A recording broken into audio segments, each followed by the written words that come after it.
नमस्ते सबैजनालाई।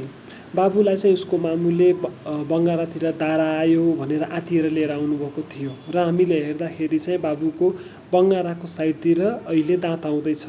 यो दाँत चाहिँ पर्मानेन्ट दाँत हो, अर्थात् थाई दाँत हो र यो थाई दाँत चाहिँ सानो बङ्गारा हो जो दुधे दाँतको बङ्गारा भएको ठाउँमा आउने गर्दछ।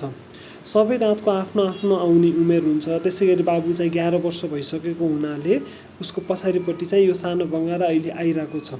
यो आउने उमेरमा हामीले के गर्नुपर्छ, यदि दाँत हल्ल्या छ भनेपछि निकालिदिनु पर्ने हुन्छ अथवा उमेर पुगिसकेको छ भनेपछि हामीले एक्सरे लिएर दाँत तलबाट आइरहेको छ भने चाहिँ हामी निकाल्ने गर्दछौँ।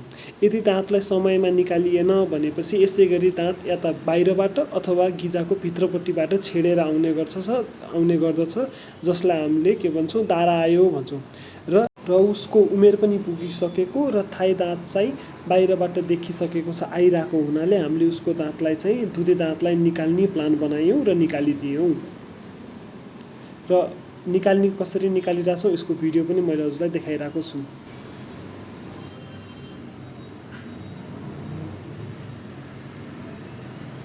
यो चाहिँ उसको निकालिसकेपछिको भिडियो हो। त्यो चाहिँ हामीले सफा गर्दैछौँ र सफा गरिसकेपछि हामीले उसको यो ठाउँको स्पेस पनि हामी देखाउँछौँ।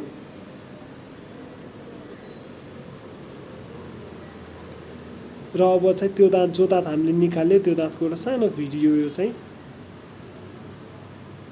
हस्, थ्याङ्क यू।